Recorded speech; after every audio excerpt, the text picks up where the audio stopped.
You need this shit in your life. Been a good long while since you've seen this screen, I know. And I do apologize for the lack of coverage of hidden gems and indie stuff lately.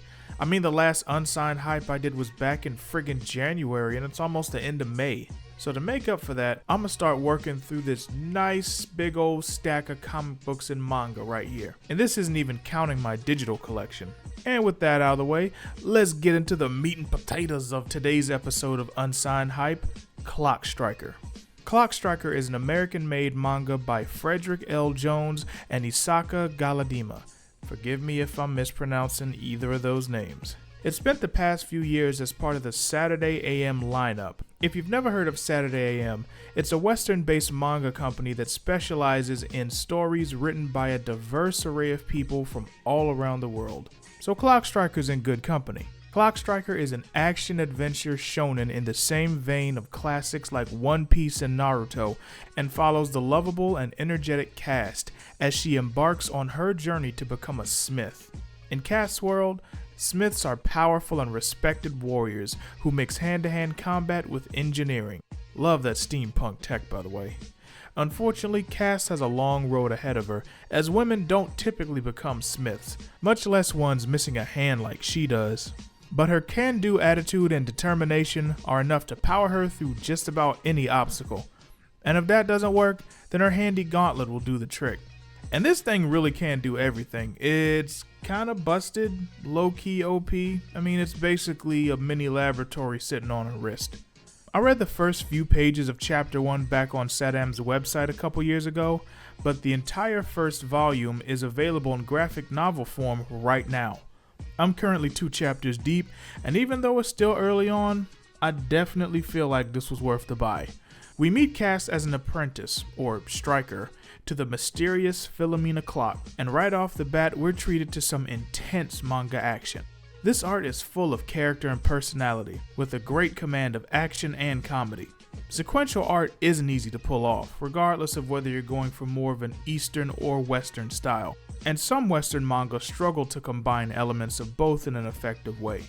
But I'm pleased to say this book does not have that problem, at least not so far. Since I'm only 2 chapters in, I can't really speak on the overall plot or any character arcs yet, but I am intrigued to keep reading. I'll do another one of these after I've knocked a few more chapters out.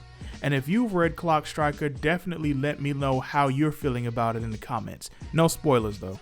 Now the book itself so far is solid, but unfortunately Clock Striker popped up on my radar last year for reasons outside of the book's dope art or characters. It wasn't anything serious. In fact, it was some straight up bird-app bullshit. Remember earlier in the video when I mentioned that this book is just now getting released in physical form?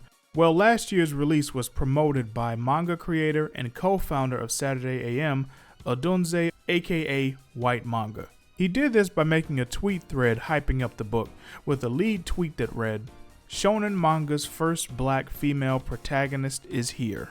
And as to be expected, this set Twitter on fire.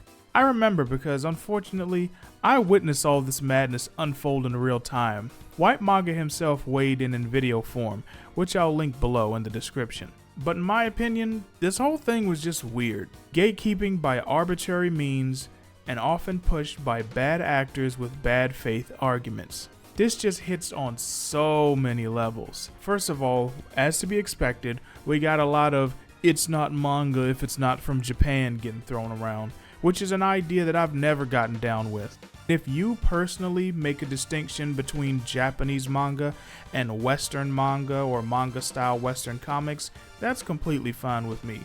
But going out of your way to invalidate someone else's art and product over something like this is just trivial, to say the least. Especially when there are folks in the manga industry who don't even hold the same standard. And White Manga is far from the only person who I've seen this happen to. Y'all know the homie Tyler from the Drawn Talk channel? Well, he's caught this same type of heat because he's made his own manga, The Girl with the Mega Fists. But he's not Japanese, nor is he based in Japan, so people say it's not manga. Even though this is clearly, in damn near every sense of the word, a comic book created in a manga style. Same thing goes for another creator that I follow by the name of Christopher Curtis, who created the Jazz manga series. And these are just the creators who I know or have interacted with personally. There's tons more stories like this, and it's just all so stupid. But that argument pales in comparison to the racial aspect. That dominated the negative coverage of this launch. Some people tried to claim that he was wrong to call her the first black female shonen protagonist. If anybody wants to dispute that fact right now, I'm more than willing to look at what you have to say. But don't be like the people in the thread who shared characters who weren't black, weren't female, weren't protagonists, and weren't from shonen manga. Gotta hit all those points in order for it to be valid. And last but certainly not least, there's the folks who are upset that he even mentioned Cass' race at all or led with it in the first tweet. To summarize how I feel about that, I'll just quote myself from last year, because my feelings really haven't changed. Y'all know I can't stand blackity black McBlackerson, support us because black, fuck whitey kinds of marketing, but this isn't that in my opinion. It's literally a statement of fact, and he proceeds to go into greater detail in the tweets below. I would never support something just because of the main character's race, but I'm also not going to file it under racist just for saying it's the first blank. Now if she's actually not the first, okay, the OP was incorrect, but that's still not racist. At the same time, using this as fuel against indie scene folks is also head ass. Yes, there are people who genuinely want more original black characters in every facet of nerd culture. I'm one of them, if my own stories wasn't evidence of that. Everything can't be a race swap or a black character just stepping into a white character's mantle. More originality is always needed and always a good thing. I've even had people tell me that I lean into the racial aspect of my books too much. You can not be black or black American and read my stuff and enjoy it. In fact, I hope you do. But I also don't hide the fact that I'm putting aspects of my culture and other black cultures like African culture inspiration into what I'm doing. It's one thing to say, don't beat people over the head with it.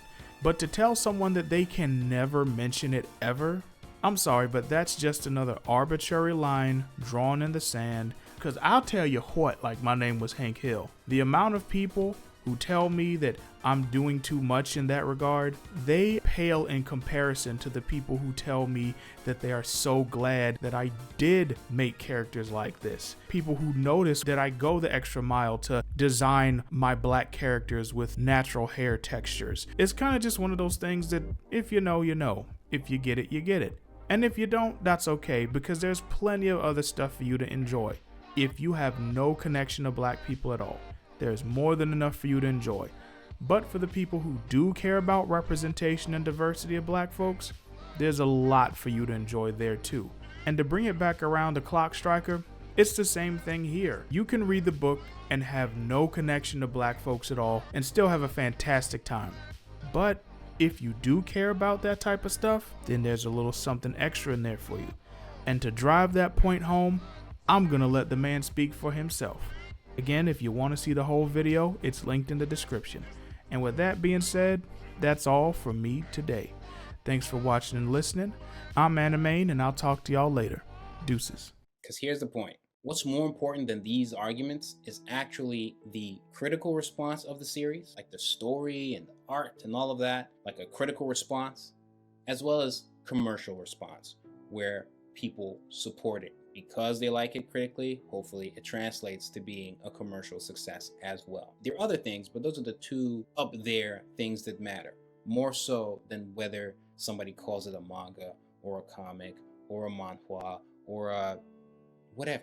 And obviously you have the anti-diversity crowd who are like, oh, nobody cares that the character is the first black anything. Then why are you promoting it as that? Where was this energy when Marvel did it in the 90s and the 80s? Like the debut of Wolverine was first Canadian superhero.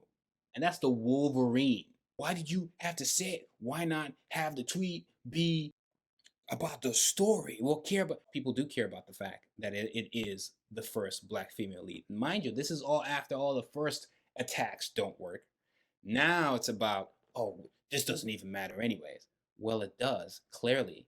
maybe it doesn't matter to you, the hubris to think that the world revolves around you when clearly there are other people who care about it. Diversity is important. It is important that people see themselves in their heroes. Nobody cares when clearly people care. The story and the art are selling points, but the diversity for some is also a selling point. Hence why we mention it. It also makes the content easier to find for those who are looking for this type of content specifically. If you're searching for a series with a black female lead today, especially if you're looking for one within that manga aesthetic, that Japanese approach to making comics, if you search that, you know what the first thing that pops out is? You guessed it.